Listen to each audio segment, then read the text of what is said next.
Pada tahun 13 Hijriah, suasana Madinah masih dipenuhi rasa kehilangan yang mendalam. Wafatnya Rasulullah Muhammad meninggalkan duka yang belum sepenuhnya surut, namun roda sejarah tidak berhenti berputar. Di tengah kondisi itu, Khalifah Abu Bakar Asy-Syiddiq memikul amanah besar menjaga stabilitas umat dan menyebarkan Islam ke wilayah di luar Jazirah Arab.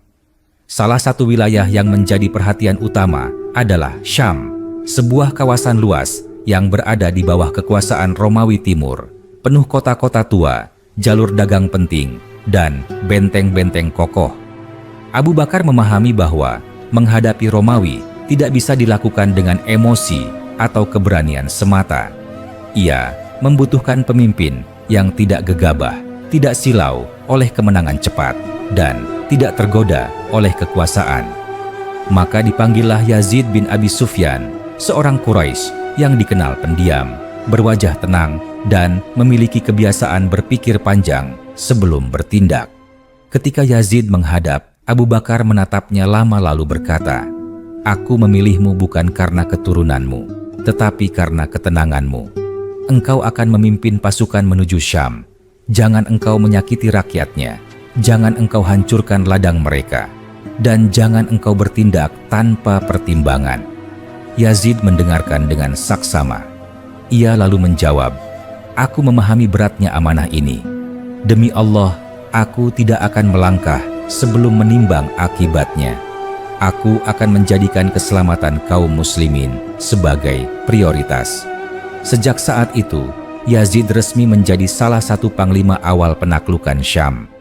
Perjalanan menuju Syam bukan perjalanan singkat. Pasukan Yazid bergerak perlahan, berhenti di titik-titik strategis, mengatur logistik, dan memastikan jalur komunikasi tetap aman. Yazid sering terlihat duduk bersama para perwiranya, menggambar peta di atas pasir, dan membahas kemungkinan gerakan musuh. Dalam suatu malam, seorang perwira berkata, "Wahai Yazid, Romawi dikenal kuat dan kejam. Mengapa kita tidak langsung menyerang kota terdekat agar mereka gentar?" Yazid menggeleng pelan dan menjawab, "Rasa gentar yang lahir dari ketakutan akan melahirkan perlawanan yang lebih besar. Kita ingin membuka hati sebelum membuka gerbang." Pendekatan itu membuat sebagian pasukan awalnya heran, tetapi seiring waktu mereka memahami kebijaksanaannya.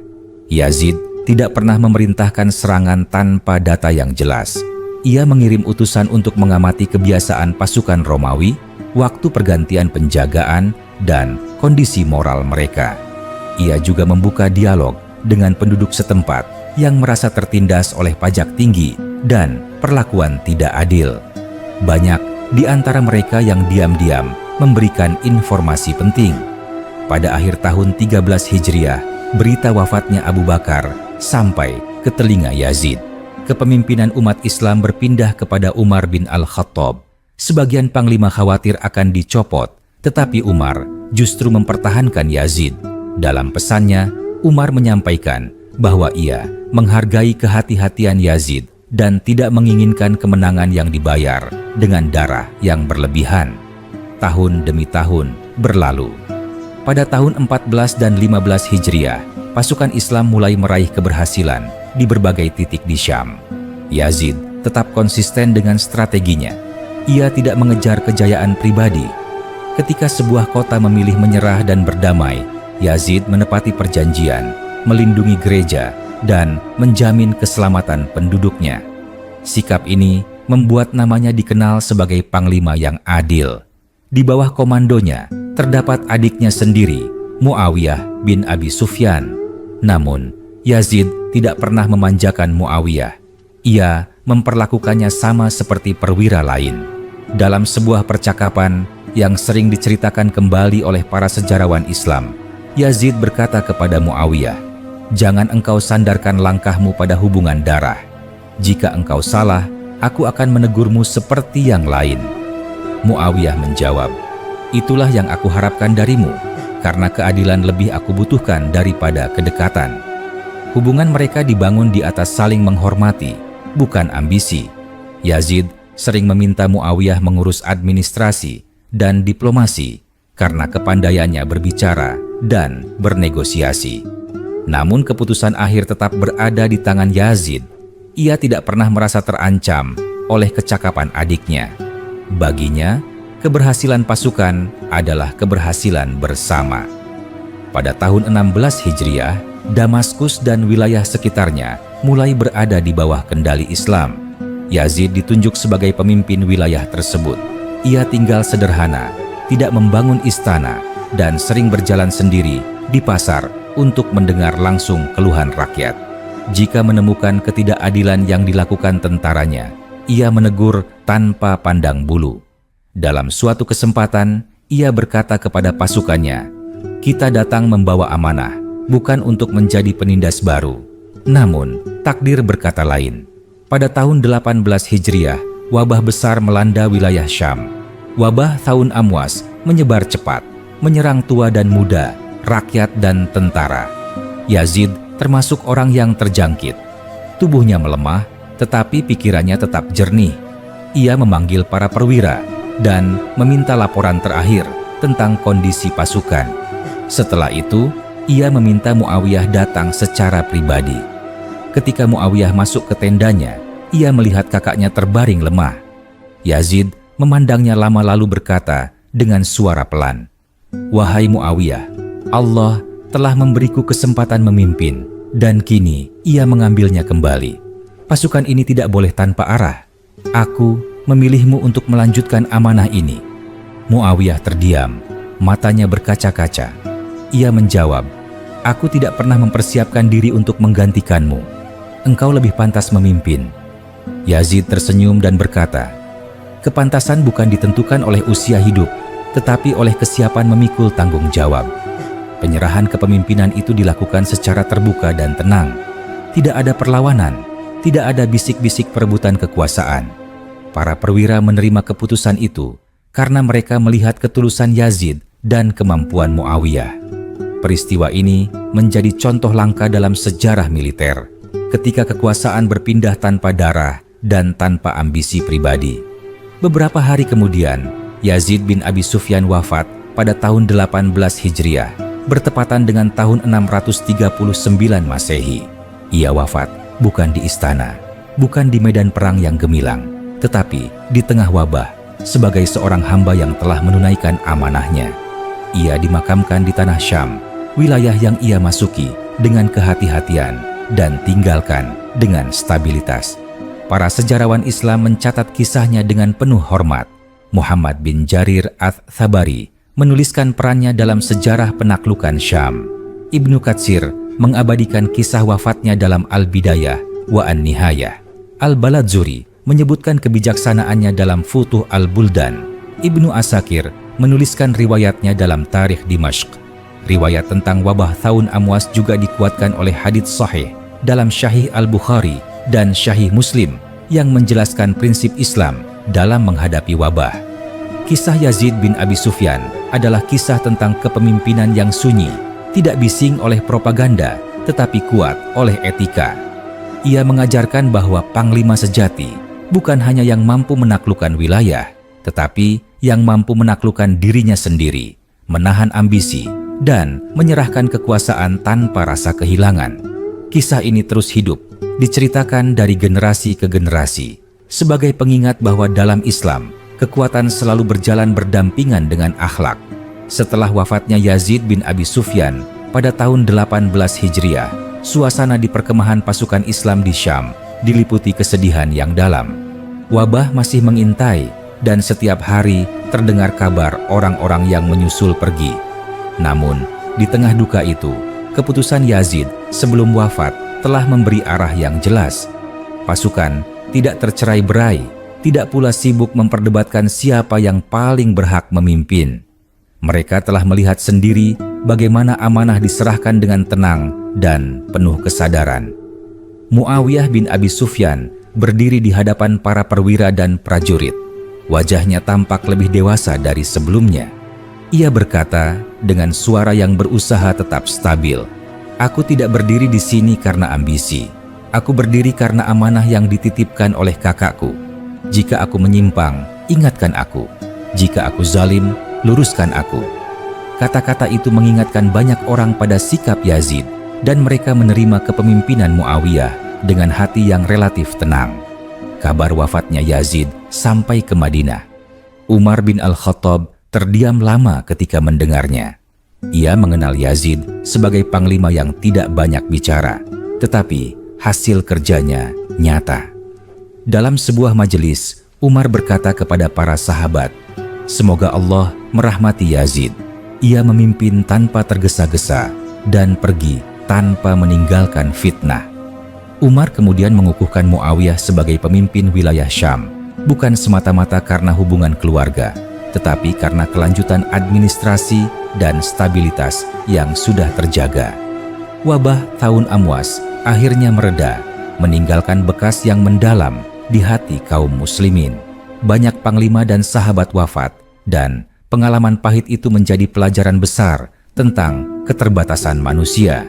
Dalam ingatan kolektif pasukan, Yazid dikenang bukan sebagai penakluk yang haus kemenangan, tetapi sebagai pemimpin yang menjaga keseimbangan antara keberanian dan kehati-hatian. Di kota-kota Syam, penduduk lokal mulai menceritakan kisah tentang Panglima Muslim pertama yang memasuki wilayah mereka dengan tertib. Mereka mengingat bagaimana Yazid melarang tentaranya merampas harta tanpa hak, bagaimana ia menghormati perjanjian, dan bagaimana ia lebih memilih dialog daripada pembantaian. Kisah-kisah ini menyebar dari pasar ke pasar, dari desa ke desa, menjadi bagian dari ingatan masyarakat setempat. Seiring berjalannya waktu, peran Yazid seringkali berada di balik bayang-bayang tokoh-tokoh besar lainnya.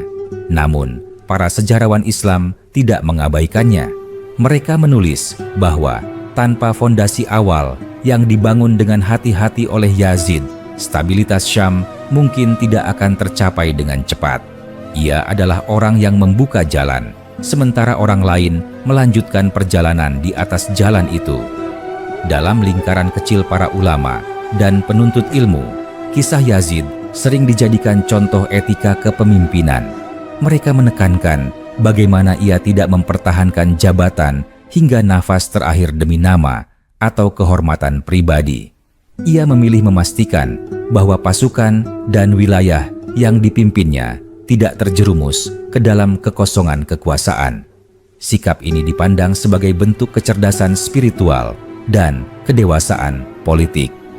Ada sebuah riwayat yang sering diceritakan ulang secara maknawi, bahwa sebelum sakitnya semakin parah, Yazid sempat berkata kepada salah seorang perwira, "Jika kelak engkau memimpin, ingatlah bahwa kekuasaan adalah titipan yang paling cepat ditarik kembali." Kalimat ini menggambarkan pandangannya tentang jabatan sebagai amanah sementara, bukan hak abadi. Muawiyah yang melanjutkan kepemimpinan di Syam sering mengenang nasihat kakaknya.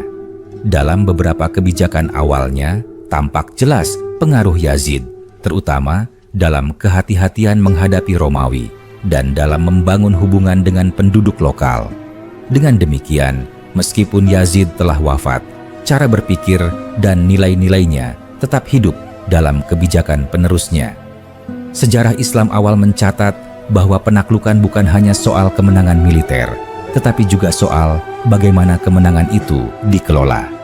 Yazid bin Abi Sufyan menjadi salah satu contoh paling awal dari panglima yang memahami hal tersebut. Ia tidak mengejar popularitas, tidak meninggalkan monumen besar, tetapi meninggalkan stabilitas dan teladan. Hingga hari ini, kisahnya terus diceritakan sebagai pengingat bahwa dalam perjalanan panjang peradaban, seringkali tokoh-tokoh paling berpengaruh adalah mereka yang bekerja dalam diam, menyiapkan dasar, lalu pergi tanpa menuntut pengakuan.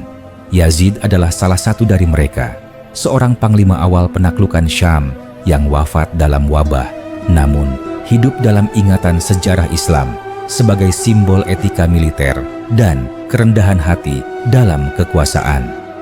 Tahun-tahun setelah wafatnya Yazid bin Abi Sufyan berjalan pelan namun penuh makna. Di Syam, kepemimpinan Muawiyah bin Abi Sufyan mulai mengakar, tetapi di balik setiap keputusan yang ia ambil, bayang-bayang nasihat kakaknya selalu hadir. Banyak orang tidak menyadari bahwa fondasi kestabilan itu sesungguhnya dibangun oleh Yazid jauh sebelum ia wafat. sejarah sering mengingat hasil akhir, tetapi jarang menoleh pada proses awal yang sunyi. Di Damaskus, para prajurit senior sering berkumpul pada malam hari, mengenang masa-masa awal kedatangan mereka.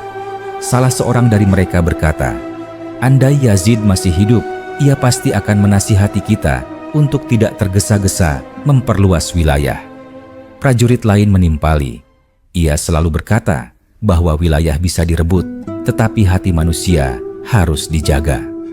Percakapan-percakapan semacam itu menjadi bukti bahwa kepemimpinan Yazid meninggalkan jejak yang dalam di jiwa pasukannya.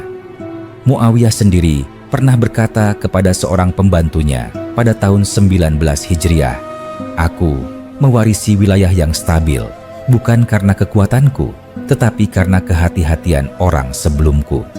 Kalimat itu merujuk langsung kepada Yazid. Ia memahami bahwa keberhasilan administrasi dan politiknya tidak lahir dari ruang kosong, melainkan dari kebijakan awal yang menenangkan penduduk dan menertibkan pasukan. Sementara itu, di Madinah, Umar bin Al-Khattab sering menjadikan kisah Yazid sebagai bahan renungan. Dalam sebuah majelis, Umar berkata kepada para sahabat, "Ada orang yang menaklukkan negeri dengan pedang, dan ada yang menaklukkannya dengan akhlak. Yazid termasuk yang kedua."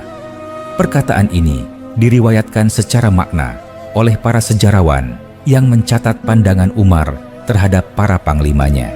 Seiring berjalannya waktu, penaklukan Syam menjadi titik balik besar dalam sejarah Islam. Kota-kota seperti Damaskus, Hims, dan wilayah sekitarnya berkembang menjadi pusat ilmu dan perdagangan. Namun, para ulama yang hidup di generasi berikutnya selalu mengingatkan bahwa keberhasilan itu tidak datang secara tiba-tiba. Mereka menyebutkan bahwa pasukan Islam pada masa awal dipimpin oleh orang-orang yang memahami batas kekuatan manusia dan pentingnya kesabaran.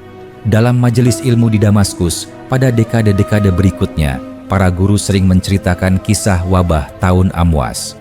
Mereka tidak hanya menyebut nama-nama besar yang wafat, tetapi juga menekankan sikap para pemimpin yang tetap memikirkan umat di saat-saat terakhir hidupnya. Yazid bin Abi Sufyan disebut sebagai contoh orang yang wafat tanpa meninggalkan kekacauan. Seorang guru berkata kepada murid-muridnya, "Perhatikan bagaimana ia menyerahkan kepemimpinan sebelum wafat. Itulah akhlak orang yang yakin bahwa jabatan bukan miliknya." Pada tahun 20 Hijriah dan seterusnya, Syam menjadi wilayah yang relatif stabil dibandingkan daerah lain yang baru ditaklukkan. Stabilitas ini memudahkan berkembangnya masjid, halakah ilmu, dan sistem administrasi. Walaupun nama Yazid tidak selalu muncul di garis depan buku sejarah populer, para penulis sejarah Islam klasik tetap mencatat perannya. Muhammad bin Jarir al-Thabari menempatkan Yazid sebagai bagian penting dari rangkaian awal penaklukan Syam. Ibnu Katsir menuliskan wafatnya dengan nada duka, menegaskan bahwa ia termasuk orang-orang yang diuji dengan wabah dan bersabar. Al-Baladzuri mencatat kebijakan damainya dalam perjanjian dengan penduduk lokal. Ibnu Asakir yang berasal dari Damaskus memberikan perhatian khusus pada tokoh-tokoh awal yang membentuk wajah kota itu, termasuk Yazid. Ada pula riwayat yang menyebutkan bahwa sebagian penduduk Nasrani Syam mengenang Yazid sebagai pemimpin yang tidak memaksa keyakinan dan menepati janji. Mereka menceritakan kepada anak-anak mereka tentang seorang panglima muslim yang lebih sering berbicara dengan tenang daripada mengancam dengan pedang. Kisah-kisah lisan ini hidup berdampingan dengan catatan tertulis, memperkaya gambaran tentang sosok Yazid. Dalam konteks sejarah militer dunia, penyerahan kepemimpinan Yazid kepada Muawiyah tanpa konflik sering dianggap sebagai peristiwa langka. Banyak kerajaan runtuh bukan karena serangan musuh, tetapi karena perebutan kekuasaan internal. Yazid menunjukkan bahwa seorang panglima bisa pergi tanpa meninggalkan perang saudara. Nilai ini kemudian sering dikutip oleh para pemikir Islam ketika membahas etika kepemimpinan dan suksesi. Pada generasi tabi'in, kisah Yazid kerap dijadikan peringatan. Seorang ulama berkata, "Lihatlah bagaimana ia tidak mempertahankan jabatan dengan sisa nafasnya. Ia lebih memilih memastikan umat tidak bingung setelah ia tiada. Pesan ini relevan sepanjang zaman, terutama ketika kekuasaan sering diperebutkan dengan cara-cara yang merusak. Waktu terus berjalan, dan sejarah Islam memasuki babak-babak baru.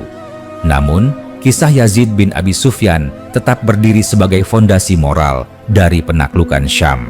Ia bukan sekadar nama dalam daftar panglima, tetapi simbol pendekatan bertahap, kehati-hatian, dan etika militer yang berakar pada nilai-nilai Islam. Ia mengajarkan bahwa kemenangan yang paling kokoh adalah kemenangan yang tidak meninggalkan luka mendalam di masyarakat. Hingga kini, ketika kisah-kisah sejarah Islam diceritakan kembali melalui tulisan dan lisan, Yazid bin Abi Sufyan selalu hadir sebagai sosok yang layak direnungkan. Ia membuktikan bahwa ketenangan bisa lebih kuat daripada keganasan, dan kerendahan hati bisa lebih abadi daripada kejayaan sesaat. Dari Madinah hingga Syam, dari medan perang hingga ranjang sakitnya, hidupnya adalah satu garis lurus tentang amanah yang dijaga hingga akhir. Seiring berlalunya dekade demi dekade, kisah Yazid bin Abi Sufyan tidak pernah benar-benar hilang, meskipun namanya jarang disebut di mimbar-mimbar besar.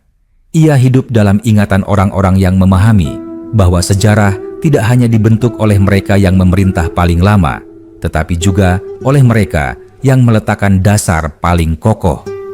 Di Syam, generasi yang tumbuh setelah wabah tahun Amwas sering mendengar kisah tentang masa-masa awal ketika wilayah itu pertama kali dikelola oleh kaum muslimin dengan ketertiban dan ketenangan. Para tetua di Damaskus kerap menceritakan kepada anak-anak mereka bagaimana dulu pasukan Islam memasuki kota tanpa teriakan balas dendam. Mereka berkata, pemimpin pertama mereka tidak datang untuk merampas, tetapi untuk mengatur. Nama Yazid disebut sebagai orang yang pertama kali menanamkan rasa aman, bahkan sebelum bangunan pemerintahan berdiri kokoh. Kisah-kisah ini menyebar dari rumah ke rumah, menjadi bagian dari tradisi lisan yang hidup berdampingan dengan kitab-kitab sejarah. Dalam lingkungan militer, teladan Yazid sering dijadikan contoh ketika membahas adab seorang panglima. Para komandan muda diajarkan bahwa keberanian harus disertai pengendalian diri. Salah seorang guru militer di Syam pada masa tabi'in berkata kepada murid-muridnya, "Jika kalian ingin memahami makna kepemimpinan, pelajarilah bagaimana Yazid memimpin ketika kuat dan bagaimana ia melepaskan kepemimpinan ketika lemah." Kalimat itu menggambarkan dua sisi kepemimpinan yang jarang dimiliki oleh satu orang. Muawiyah yang memimpin Syam bertahun-tahun kemudian membangun pemerintahan yang terorganisasi dengan baik.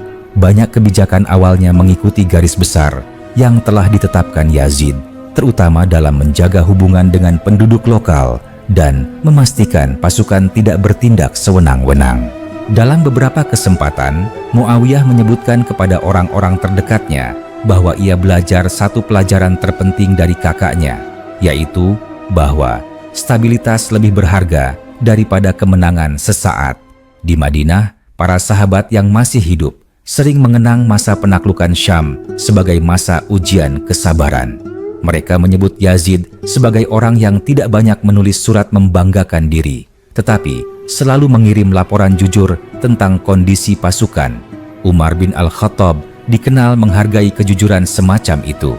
Dalam satu kesempatan, Umar berkata kepada seorang sahabat, "Orang yang memberitakan kesulitan sebelum kemenangan lebih aku percaya daripada yang hanya mengirim kabar gembira." Perkataan ini dipahami banyak orang sebagai pujian tidak langsung kepada gaya kepemimpinan Yazid. Dalam karya-karya sejarah Islam yang ditulis kemudian, Yazid sering muncul sebagai tokoh penghubung. Ia bukan tokoh penutup, bukan pula tokoh puncak, tetapi jembatan antara fase awal penaklukan dan fase konsolidasi. Para sejarawan menilai bahwa tanpa pendekatan bertahap yang ia terapkan, wilayah Syam mungkin akan mengalami pergolakan berkepanjangan. Ia berhasil meredam potensi perlawanan besar dengan kebijakan yang tidak provokatif. Kisah penyerahan kepemimpinan kepada Muawiyah terus menjadi bahan diskusi para ulama dan pemikir politik Islam. Mereka membandingkannya dengan banyak peristiwa lain dalam sejarah dunia, di mana kekuasaan dipertahankan hingga akhir hayat dengan segala cara. Yazid justru melakukan sebaliknya. Ia melepaskan jabatan ketika merasa tidak lagi mampu menjalankannya secara optimal. Dalam pandangan Islam, tindakan ini dianggap sebagai bentuk amanah yang tinggi karena ia mendahulukan kemaslahatan umat di atas kehormatan pribadi. Pada abad-abad berikutnya, ketika penulisan sejarah Islam semakin sistematis, nama Yazid tetap dicantumkan meskipun tidak selalu dibahas panjang. Muhammad bin Jarir Ats-Tsabari mencatatnya sebagai panglima awal Syam yang wafat karena wabah. Ibnu Katsir menekankan kesabarannya menghadapi penyakit. Al-Baladzuri menyoroti peran administratifnya. Ibnu Asakir yang menulis sejarah Damaskus secara rinci memberikan ruang khusus bagi tokoh-tokoh awal yang membentuk karakter kota tersebut, termasuk Yazid. Semua sumber ini sepakat bahwa ia adalah figur yang bersih dari fitnah perebutan kekuasaan. Dalam diskusi-diskusi keilmuan modern, sebagian sejarawan Muslim menyebut Yazid sebagai contoh kepemimpinan transisional yang ideal. Ia hadir pada masa perubahan besar, menjalankan tugasnya dengan hati-hati, lalu pergi tanpa meninggalkan luka politik. Konsep ini dianggap relevan sepanjang zaman, terutama di masa ketika transisi kekuasaan sering diwarnai konflik. Hingga hari ini, ketika kisah penaklukan Islam diceritakan ulang melalui buku, ceramah, atau media digital, Yazid bin Abi Sufyan tetap layak diangkat sebagai tokoh sentral dalam aspek etika. Ia menunjukkan bahwa panglima tidak harus keras untuk menjadi kuat dan tidak harus mempertahankan jabatan untuk dikenang. Ia cukup setia pada amanah, jujur pada keterbatasan diri, dan berani menyerahkan tongkat kepemimpinan tanpa rasa takut kehilangan nama. Dengan demikian, kisah Yazid bukan hanya bagian dari sejarah Syam, tetapi juga bagian dari pelajaran besar tentang kepemimpinan dalam Islam.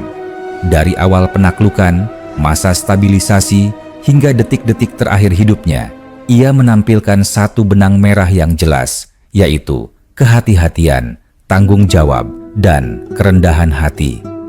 Selama nilai-nilai itu masih dicari dan dibutuhkan, kisah Yazid bin Abi Sufyan akan selalu relevan dan terus diceritakan.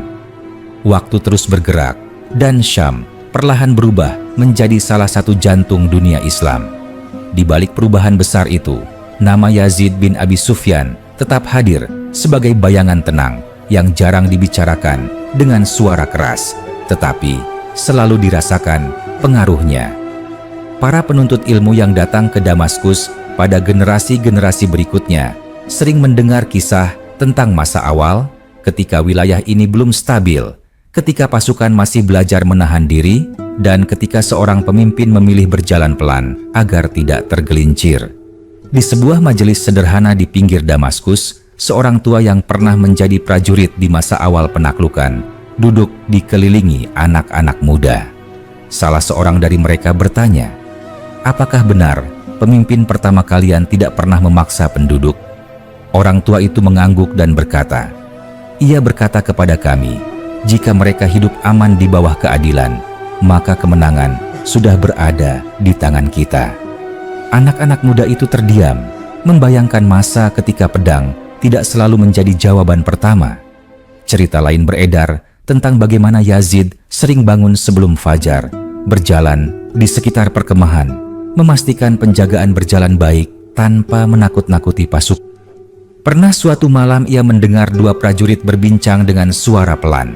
Salah satunya berkata, "Aku khawatir besok kita diserang." Yazid mendekat dan berkata, "Rasa takutmu wajar, tetapi ingat, ketakutan yang dikelola akan menjadikanmu waspada, bukan panik." Prajurit itu baru menyadari bahwa yang berbicara dengannya adalah pemimpin mereka, dan perasaan takutnya berubah menjadi keyakinan. Setelah ia wafat, kisah-kisah kecil semacam itu terus hidup.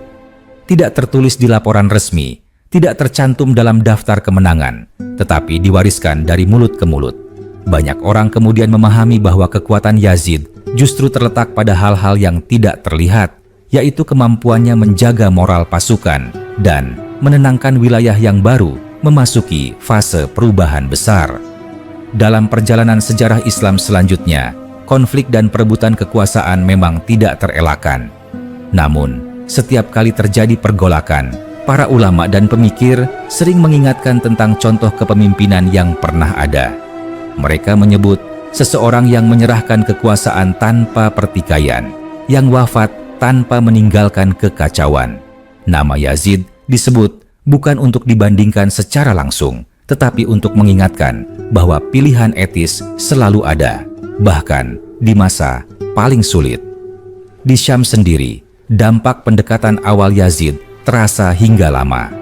Penduduk yang semula curiga perlahan melihat bahwa pemerintahan baru membawa keteraturan. Pajak tidak lagi mencekik, hukum diterapkan dengan lebih konsisten, dan keamanan jalan-jalan meningkat. Semua ini membuat proses penerimaan terhadap pemerintahan Islam berlangsung lebih alami. Para sejarawan mencatat bahwa wilayah ini relatif cepat beradaptasi dibandingkan daerah lain yang mengalami pergolakan berkepanjangan. Suatu hari, bertahun-tahun setelah wabah berlalu, seorang pendatang dari wilayah lain bertanya kepada seorang pedagang tua di Damaskus, "Mengapa kota ini tampak lebih tertib?" Pedagang itu menjawab, "Karena sejak awal kami diajari bahwa kekuasaan bisa datang tanpa teriakan." Jawaban sederhana itu mencerminkan warisan panjang dari kepemimpinan awal yang tidak memaksakan diri. Dalam kajian sejarah Islam klasik, para penulis menekankan bahwa Yazid bukanlah tokoh yang gemar tampil. Ia tidak menulis pidato panjang, tidak pula mengirim kabar kemenangan yang dibesar-besarkan. Ia lebih memilih mengirim laporan jujur, bahkan ketika laporan itu berisi kesulitan dan kekurangan.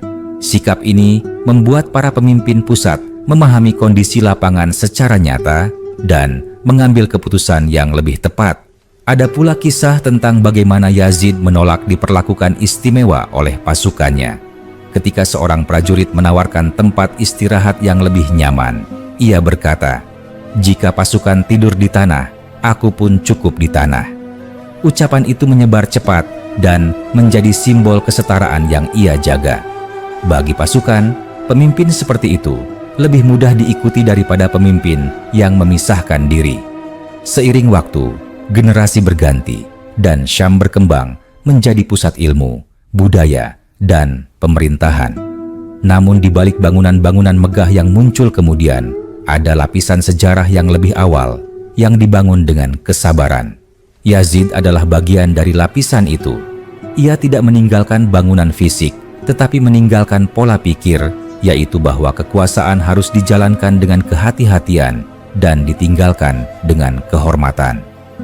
Ketika para sejarawan modern meneliti periode awal penaklukan, mereka sering terkejut melihat betapa minimnya konflik internal di fase transisi kepemimpinan Yazid ke Muawiyah. Dalam konteks sejarah dunia, hal ini dianggap tidak biasa. Banyak kekuatan besar runtuh justru karena pertikaian internal. Dalam kasus ini, seorang pemimpin yang sadar akan keterbatasannya memilih mengamankan masa depan pasukan daripada mempertahankan posisinya sendiri. Nilai inilah yang membuat kisah Yazid terus relevan.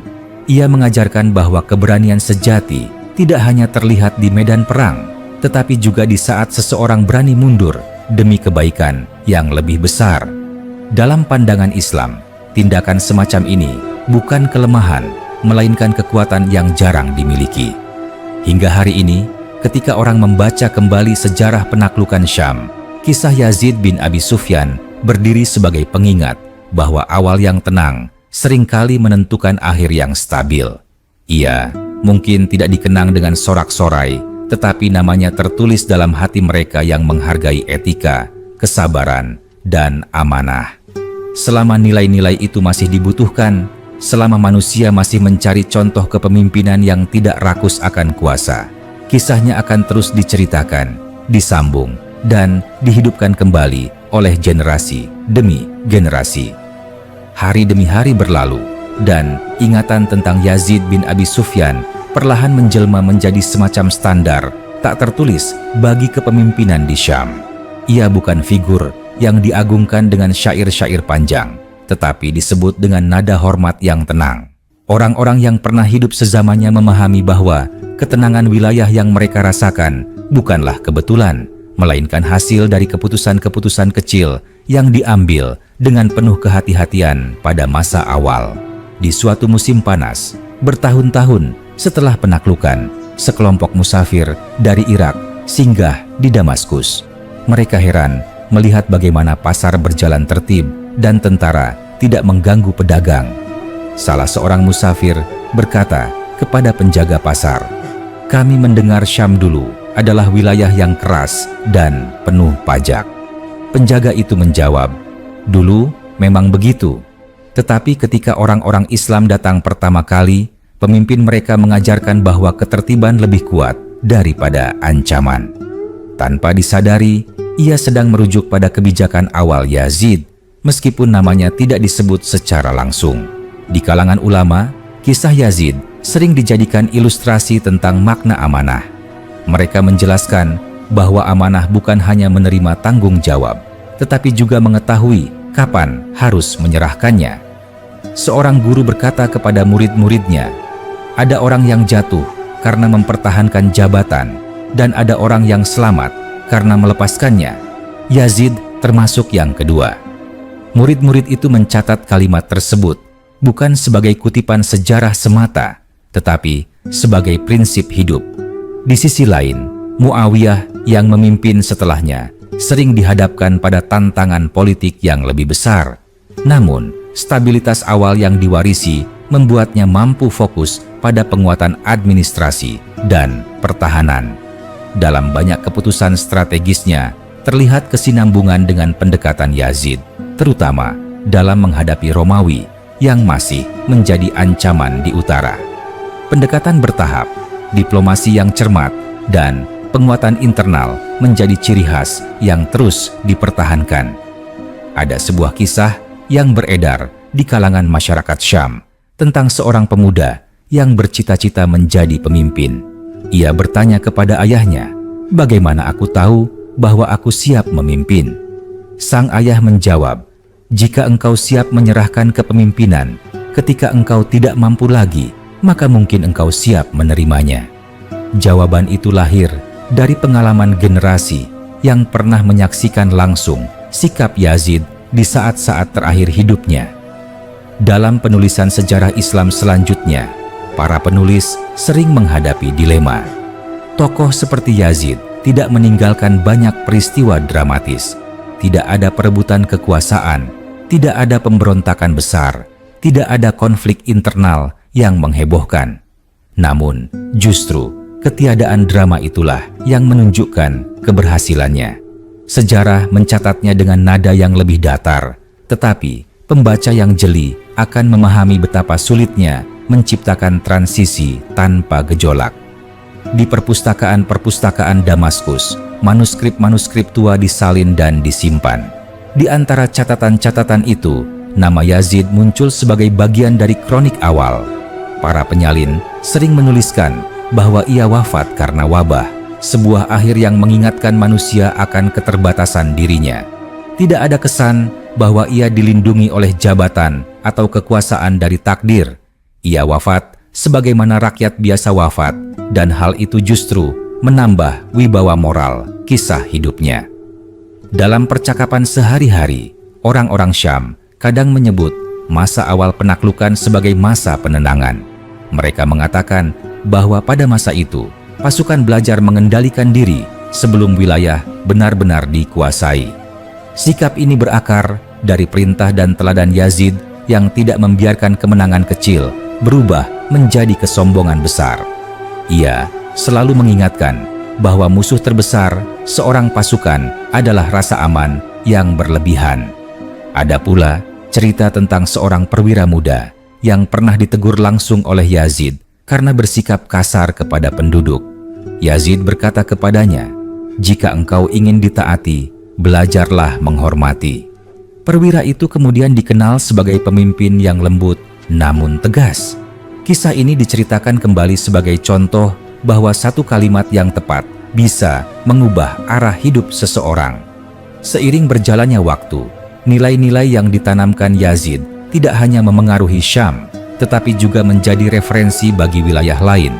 Ketika para pemimpin baru di daerah-daerah yang ditaklukkan mencari contoh, sebagian ulama menunjuk pada masa awal Syam sebagai model transisi yang relatif damai.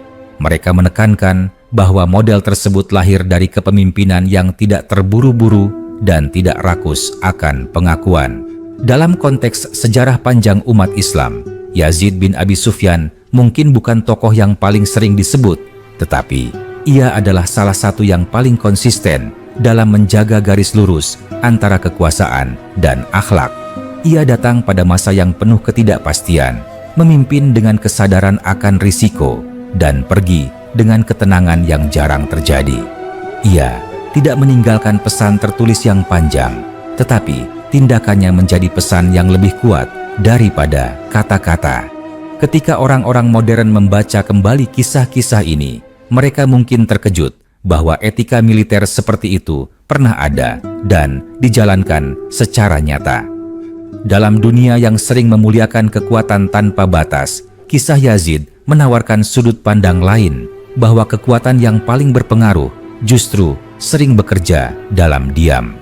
Ia menunjukkan bahwa seorang pemimpin tidak harus dikenang karena lamanya berkuasa, tetapi karena caranya menjalani dan meninggalkan kekuasaan. Pada masa-masa berikutnya, kisah tentang Yazid bin Abi Sufyan semakin beralih dari cerita sejarah menjadi cermin batin bagi banyak orang. Ia tidak lagi hanya dikenang sebagai panglima awal penaklukan Syam, melainkan sebagai gambaran tentang bagaimana kekuasaan seharusnya dijalani dengan kesadaran penuh akan batas diri. Di tengah perubahan zaman, ketika Syam berkembang menjadi wilayah yang ramai dengan perdagangan dan ilmu, orang-orang tetap merujuk ke masa awal itu sebagai masa penentuan arah. Di sebuah sudut Damaskus, seorang qadhi tua pernah berkata kepada orang-orang yang berselisih tentang jabatan dan pengaruh, "Jika kalian ingin melihat bagaimana kekuasaan dijalankan tanpa pertumpahan darah, lihatlah ke masa ketika Yazid memimpin. Ia tidak sibuk mempertahankan diri, tetapi sibuk menjaga keseimbangan." Perkataan itu membuat orang-orang terdiam, karena mereka sadar bahwa banyak konflik lahir bukan dari kekurangan kekuasaan, melainkan dari ketakutan kehilangannya. Dalam ingatan kolektif pasukan, Yazid juga dikenang sebagai pemimpin yang tidak pernah menjanjikan kemenangan mudah. Ia sering berkata kepada prajuritnya, "Setiap langkah ke depan memiliki harga. Jika kalian tidak siap membayarnya dengan kesabaran, jangan melangkah." Kalimat ini menjadi pegangan bagi banyak perwira yang kemudian memimpin pasukan di wilayah lain. Mereka memahami bahwa kejujuran dalam memimpin lebih penting daripada janji-janji yang membakar semangat sesaat. Ada satu kisah yang sering diceritakan oleh generasi setelahnya tentang seorang penduduk Syam yang datang menemui pejabat Muslim beberapa tahun setelah penaklukan. Orang itu berkata, "Kami dulu takut kepada tentara, tetapi sekarang kami tidak lagi takut. Kami tahu bahwa jika kami dizalimi, ada keadilan." Ketika ditanya sejak kapan perasaan itu muncul, ia menjawab, "Sejak pemimpin pertama mereka menunjukkan bahwa hukum berlaku bagi semua." Walaupun nama Yazid tidak disebut, ruh kepemimpinannya terasa jelas dalam jawaban itu. Di Madinah, para sahabat yang semakin sedikit jumlahnya sering berbincang tentang masa-masa awal ekspansi. Mereka menyadari bahwa keberhasilan Islam bukan hanya karena kekuatan iman dan jumlah pasukan, tetapi juga karena kualitas orang-orang yang memegang kendali di lapangan. Yazid disebut sebagai contoh orang yang tidak menjadikan dirinya pusat cerita. Ia membiarkan peristiwa berbicara sendiri tanpa perlu memperindahnya. Seiring berjalannya waktu, generasi baru mulai membaca kitab-kitab sejarah. Di sana mereka menemukan nama Yazid muncul singkat tanpa uraian panjang. Namun, bagi pembaca yang teliti, justru singkatnya catatan itu menimbulkan pertanyaan. Mengapa seorang panglima besar tidak meninggalkan kontroversi? Mengapa tidak ada catatan konflik perebutan kekuasaan? Jawabannya ditemukan bukan dalam baris-baris teks, tetapi dalam pola kepemimpinan yang dijalaninya. Para pemikir Islam kemudian menjadikan kisah Yazid sebagai bahan refleksi tentang kepemimpinan yang tidak terjebak dalam kultus individu. Mereka menjelaskan bahwa ia tidak membangun ketergantungan pasukan pada dirinya. Ia menyiapkan sistem, membentuk karakter, dan memastikan bahwa roda tetap berputar meskipun ia tidak lagi ada. Inilah yang membuat transisi kepemimpinan berlangsung relatif mulus. Dalam diskusi-diskusi tentang etika militer, nama Yazid sering disandingkan dengan konsep amanah. Ia dianggap berhasil mempraktikkan amanah dalam bentuk yang paling nyata, yaitu mengetahui kapan harus maju dan kapan harus mundur. Dalam banyak tradisi, mundur sering dianggap sebagai kekalahan. Namun dalam kisah ini, mundur justru menjadi puncak kedewasaan. Ada pula cerita tentang seorang anak kecil di Syam yang bertanya kepada kakeknya, "Mengapa kita tidak punya patung atau gambar pemimpin lama?" Sang kakek menjawab, "Karena pemimpin itu mengajarkan kita untuk mengingat nilai, bukan wajah." Jawaban itu sederhana, tetapi mencerminkan bagaimana Yazid dikenang bukan melalui simbol fisik, melainkan melalui prinsip yang hidup dalam masyarakat. Ketika dunia Islam memasuki fase-fase baru dengan tantangan yang semakin kompleks, kisah Yazid tetap menjadi referensi sunyi. Ia tidak dijadikan slogan, tetapi dijadikan ukuran. Banyak orang bertanya pada diri mereka sendiri, apakah keputusan yang mereka ambil mendekatkan pada ketenangan atau justru menambah kekacauan? Dalam pertanyaan itu, nilai-nilai yang ditanamkan Yazid seolah pada akhirnya sejarah memang tidak selalu adil dalam memberikan sorotan.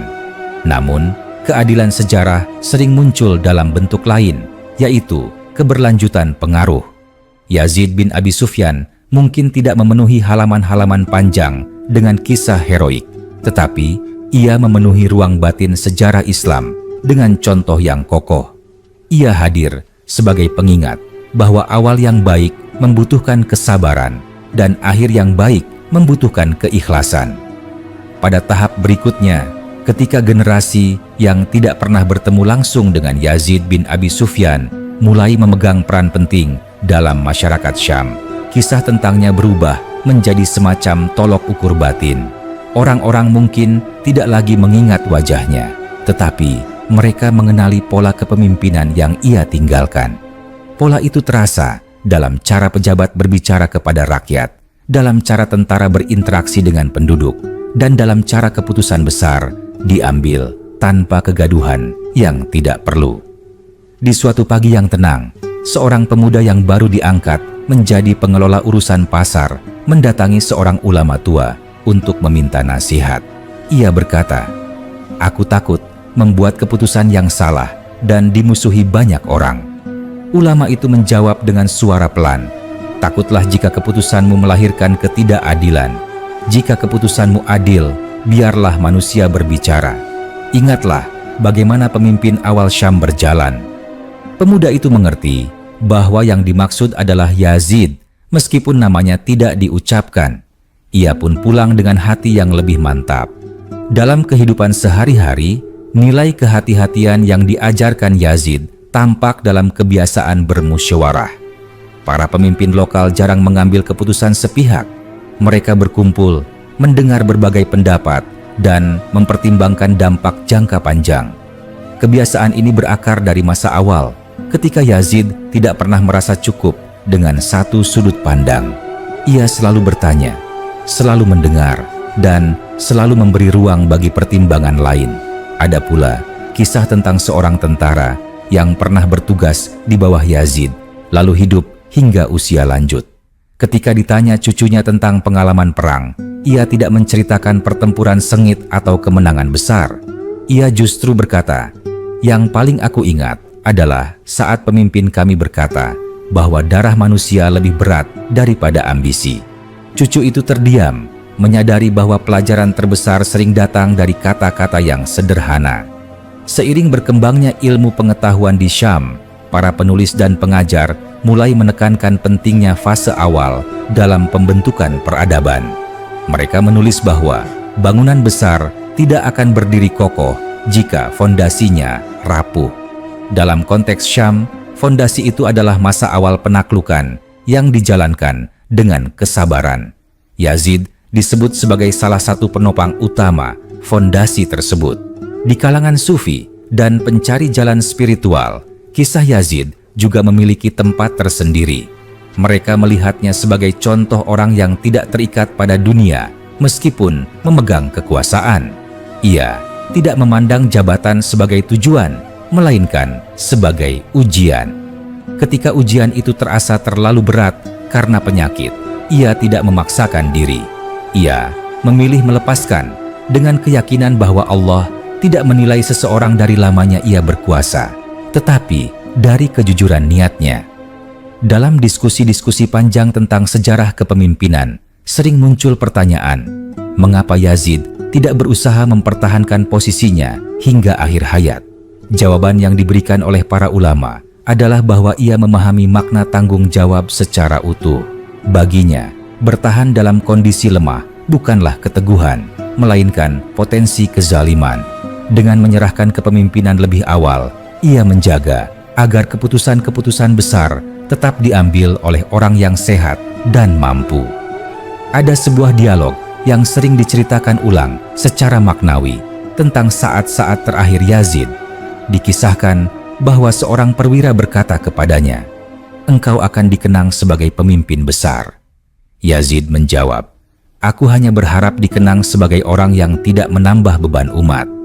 Kalimat ini, meskipun tidak tercatat secara harfiah dalam kitab-kitab, mencerminkan sikap hidupnya yang konsisten. Pada masa-masa berikutnya, ketika dunia Islam menghadapi konflik yang lebih kompleks, sebagian orang menoleh ke masa awal Syam dengan rasa rindu. Mereka merindukan masa ketika peralihan kekuasaan tidak disertai ketegangan berlebihan. Dalam kerinduan itu, kisah Yazid muncul sebagai simbol kemungkinan bahwa jalan damai dan etis pernah benar-benar ditempuh. Di sekolah-sekolah dan majelis ilmu, para pengajar mulai menekankan bahwa sejarah tidak hanya untuk dihafal, tetapi untuk dipahami. Mereka mengajak murid-murid merenungkan mengapa Yazid tidak menimbulkan kontroversi besar. Dari situ, murid-murid belajar bahwa keberhasilan sejati seringkali tidak terlihat mencolok. Ia tersembunyi dalam ketenangan, dalam absennya konflik, dan dalam kelancaran transisi. Lambat laun, Yazid bin Abi Sufyan tidak lagi dipandang sekadar sebagai tokoh masa lalu, tetapi sebagai prinsip hidup yang terus relevan. Ia menjadi contoh bahwa kepemimpinan bukan tentang siapa yang paling lama bertahan, melainkan tentang siapa yang paling sedikit meninggalkan kerusakan. Dalam dunia yang sering mengukur keberhasilan dengan kekuasaan dan pengaruh, kisahnya menawarkan ukuran lain, yaitu ketentraman yang ditinggalkan setelah seseorang pergi. Dan begitulah, cerita tentang Yazid terus mengalir tanpa perlu klimaks yang dramatis. Ia berlanjut dalam bisikan nasihat, dalam keputusan-keputusan kecil yang diambil dengan hati-hati, dan dalam keberanian untuk berkata cukup ketika saatnya tiba. Selama manusia masih belajar memegang dan melepaskan kekuasaan, selama amanah masih menjadi beban yang harus dipikul dengan jujur, kisah ini akan terus hidup, terus disambung, dan terus dilanjutkan. Pada masa berikutnya, ketika Syam telah benar-benar bertransformasi menjadi wilayah yang makmur dan tertata, jejak Yazid bin Abi Sufyan semakin terasa justru dalam hal-hal yang tidak mencolok.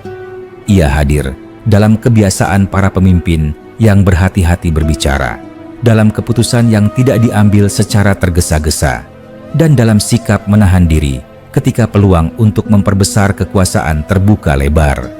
Orang-orang yang hidup pada masa itu mungkin tidak lagi menyebut namanya setiap hari, tetapi nilai-nilai yang ia tinggalkan telah menyatu dengan denyut kehidupan masyarakat. Di sebuah desa di pinggiran Syam, seorang kepala keluarga pernah menceritakan kepada anak-anaknya tentang masa awal kedatangan kaum muslimin. Ia berkata, "Kami tidak dipaksa meninggalkan rumah kami. Kami hanya diminta berlaku adil dan taat pada kesepakatan." Ketika anak-anak itu bertanya, siapa yang memimpin pada masa itu? Sang ayah menjawab, seorang pemimpin yang tidak suka berteriak. Jawaban itu sederhana, tetapi di dalamnya tersimpan gambaran utuh tentang sosok Yazid. Di kalangan tentara, ada semacam etos tidak tertulis yang diwariskan dari generasi ke generasi. Etos itu menekankan bahwa keberanian sejati bukanlah menyerang tanpa rencana, melainkan mampu menahan diri ketika emosi memuncak. Banyak perwira muda yang diajarkan bahwa ketegasan tidak identik dengan kekerasan. Mereka sering mendengar cerita tentang bagaimana Yazid memilih menunggu, mengamati, dan menimbang sebelum menggerakkan pasukan. Cerita-cerita ini membentuk karakter militer yang lebih disiplin dan terkontrol. Dalam dunia administrasi, warisan Yazid tampak dalam sistem pencatatan yang rapi dan laporan yang jujur. Ia dikenal sebagai pemimpin yang tidak menyembunyikan kesulitan dari pusat pemerintahan. Kebiasaan ini ditiru oleh para penerusnya. Akibatnya, keputusan yang diambil di tingkat atas lebih sesuai dengan kondisi lapangan. Banyak sejarawan menilai bahwa transparansi semacam ini merupakan salah satu faktor penting yang menjaga stabilitas wilayah Syam dalam jangka panjang. Ada sebuah kisah yang sering diceritakan oleh para ahli sejarah Islam tentang seorang pejabat yang diangkat jauh setelah masa Yazid. Pejabat itu dikenal adil dan tidak mudah tergoda oleh suap. Ketika ditanya mengapa ia bersikap demikian, ia menjawab, "Aku dibesarkan dengan cerita tentang pemimpin yang pergi tanpa membawa apapun kecuali amalnya."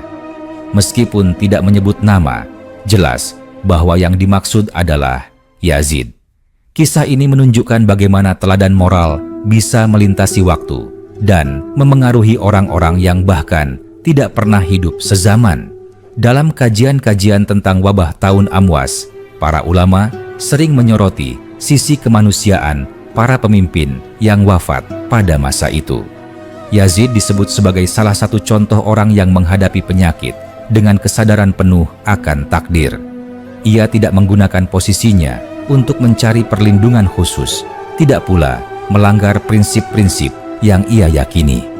Sikap ini membuat kisah wafatnya menjadi bagian penting dari narasi tentang kesetaraan manusia di hadapan ajal.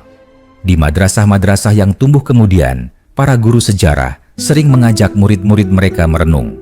Mereka berkata, "Cobalah, bayangkan jika setiap pergantian kepemimpinan berlangsung seperti di Syam pada masa Yazid, berapa banyak darah yang bisa dihindari?"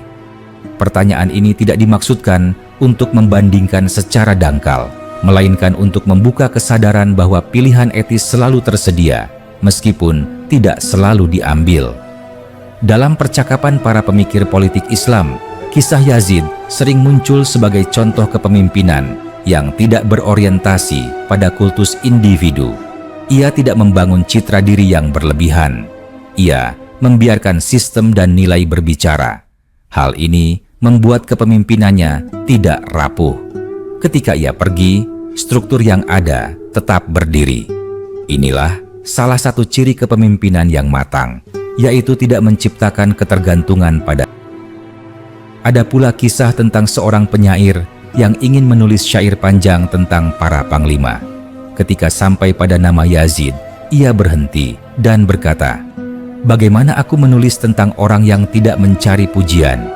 Ia kemudian menulis syair yang singkat, tanpa hiperbola, dan justru karena kesederhanaannya, syair itu dikenang lebih lama. Kisah ini menggambarkan bagaimana Yazid sulit dipuja secara berlebihan, karena ia sendiri tidak membuka ruang untuk itu. Dalam perjalanan panjang sejarah, Syam mengalami banyak perubahan, penguasa datang dan pergi, konflik muncul dan reda. Namun setiap kali masyarakat merindukan masa yang lebih tenang, ingatan kolektif mereka kembali pada fase awal. Fase ketika kekuasaan masuk tanpa gemuruh, ketika transisi terjadi tanpa perebutan, dan ketika seorang pemimpin wafat tanpa meninggalkan kekacauan. Dalam ingatan itu, Yazid hadir sebagai sosok yang tenang, hampir seperti bayangan, tetapi sangat menentukan. Para sejarawan modern yang menelaah sumber-sumber Islam klasik sering mencatat bahwa Yazid tidak memiliki biografi yang penuh drama. Namun, justru disitulah letak keistimewaannya.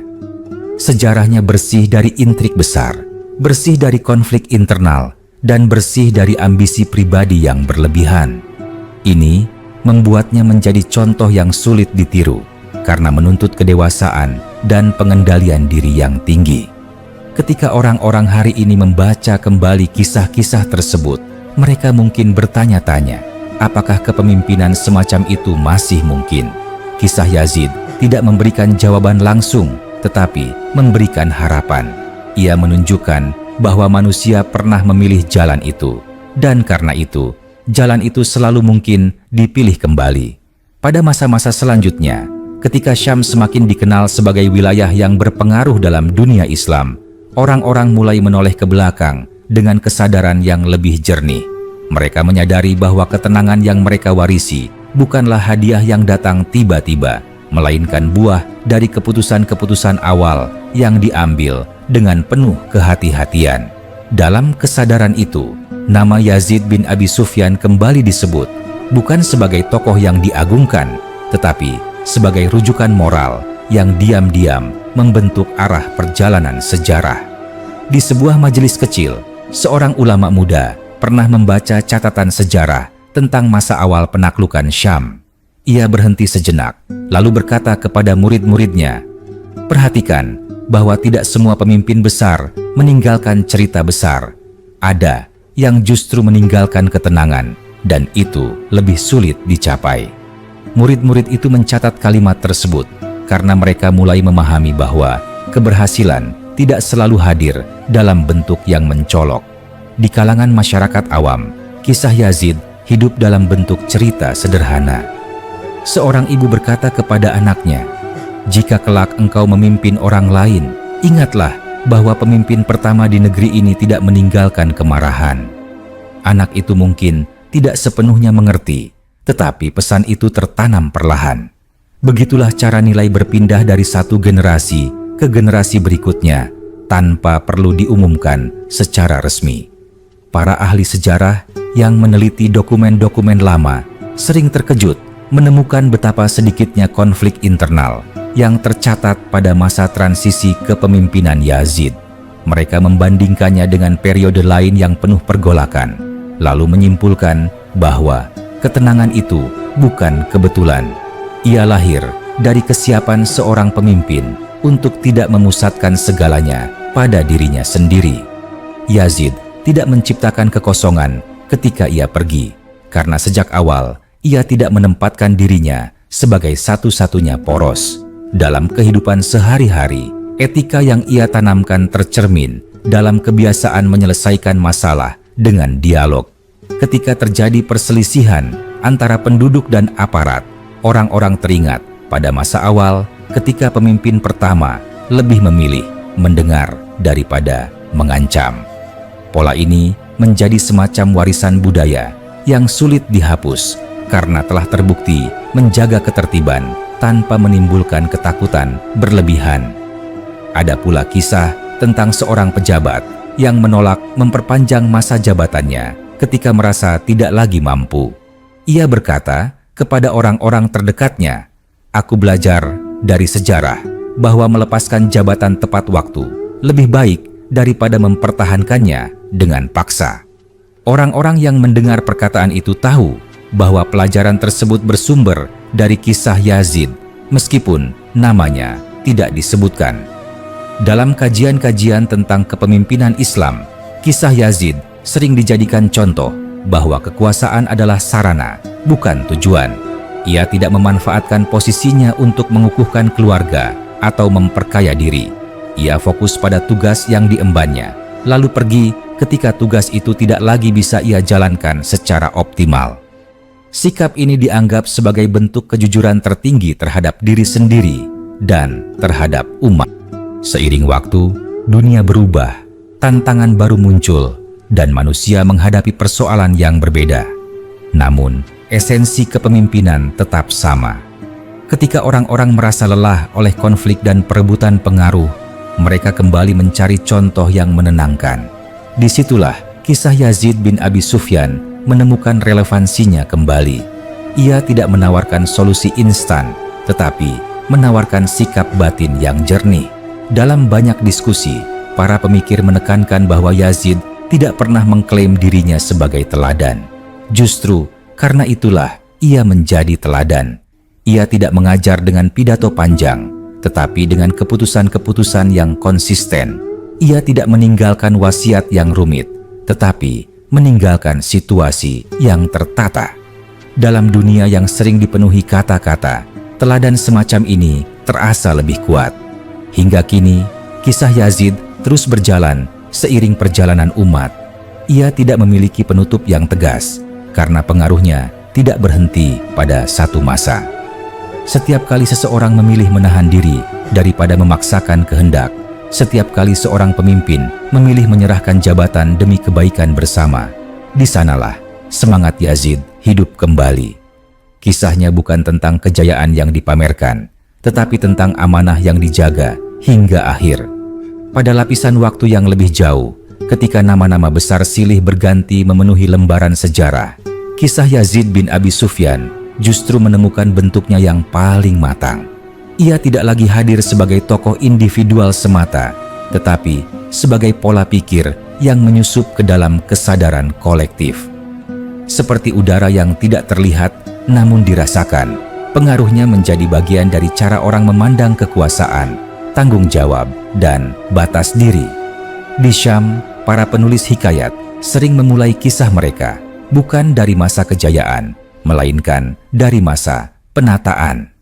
Mereka berkata bahwa sebuah wilayah tidak menjadi kuat karena penaklukan yang cepat, tetapi karena penaklukan yang terkendali. Dalam kalimat-kalimat itu tersirat pengakuan bahwa pendekatan bertahap Yazid telah menghindarkan Syam dari banyak gejolak yang mungkin terjadi. Ia memilih menguatkan pijakan sebelum melangkah lebih jauh, dan pilihan itu terus berbuah lama setelah ia wafat. Ada cerita tentang seorang pemimpin lokal yang pernah berkata di hadapan rakyatnya, "Aku tidak ingin dikenang sebagai yang paling keras, tetapi sebagai yang paling sedikit menyakiti." Kalimat itu terdengar sederhana, namun bagi orang-orang yang mengenal sejarah Syam, maknanya sangat dalam. Itu adalah gema dari sikap Yazid yang selalu menempatkan keselamatan manusia di atas ambisi wilayah. Dalam kehidupan spiritual masyarakat, kisah Yazid sering dijadikan contoh tentang zuhud dalam kekuasaan. Para pendakwah menjelaskan bahwa zuhud bukan berarti menjauhi tanggung jawab, melainkan tidak terikat secara berlebihan pada hasil dan pujian. Yazid memimpin dengan penuh tanggung jawab, tetapi ketika saatnya tiba, ia tidak berusaha menahan apa yang bukan lagi miliknya. Ia melepas jabatan sebagaimana ia menerimanya, dengan kesadaran bahwa semuanya hanyalah titipan. Di ruang-ruang diskusi para ulama, muncul pembahasan tentang perbedaan antara pemimpin yang ditinggalkan dan pemimpin yang diwariskan. Mereka menjelaskan bahwa pemimpin yang ditinggalkan sering meninggalkan kekosongan, sedangkan pemimpin yang diwariskan meninggalkan kesinambungan. Yazid termasuk golongan kedua. Ia menyiapkan penerus, bukan dengan paksaan atau intrik, tetapi dengan kejelasan dan keterbukaan. Inilah yang membuat transisi berjalan tanpa luka. Pada generasi-generasi berikutnya, ketika konflik politik mulai menjadi bagian tak terpisahkan dari sejarah, kisah Yazid sering muncul sebagai pembanding sunyi. Bukan untuk menghakimi masa kini, tetapi untuk mengingatkan bahwa ada jalan lain yang pernah ditempuh. Jalan itu mungkin tidak mudah, mungkin tidak menghasilkan kemegahan instan, tetapi terbukti menjaga ketertiban dan kepercayaan. Dalam satu riwayat lisan yang beredar di kalangan masyarakat Syam, diceritakan bahwa seorang tua pernah berkata, "Kami mengenal pemimpin yang wafat, tetapi kami tidak merasa kehilangan arah." Kalimat ini menggambarkan dengan tepat dampak kepemimpinan Yazid. Kehilangannya dirasakan sebagai duka, bukan sebagai awal kekacauan. Ini adalah warisan yang paling jarang dimiliki oleh seorang pemimpin. Para sejarawan kontemporer yang menelaah ulang sumber-sumber klasik mulai memberi perhatian lebih pada tokoh-tokoh seperti Yazid. Mereka menyadari bahwa sejarah sering terlalu fokus pada konflik dan kemenangan, sementara mengabaikan fase-fase stabilisasi yang justru menentukan keberlangsungan. Dalam kajian-kajian ini, Yazid muncul sebagai contoh kepemimpinan preventif, yaitu kepemimpinan yang mencegah masalah sebelum membesar.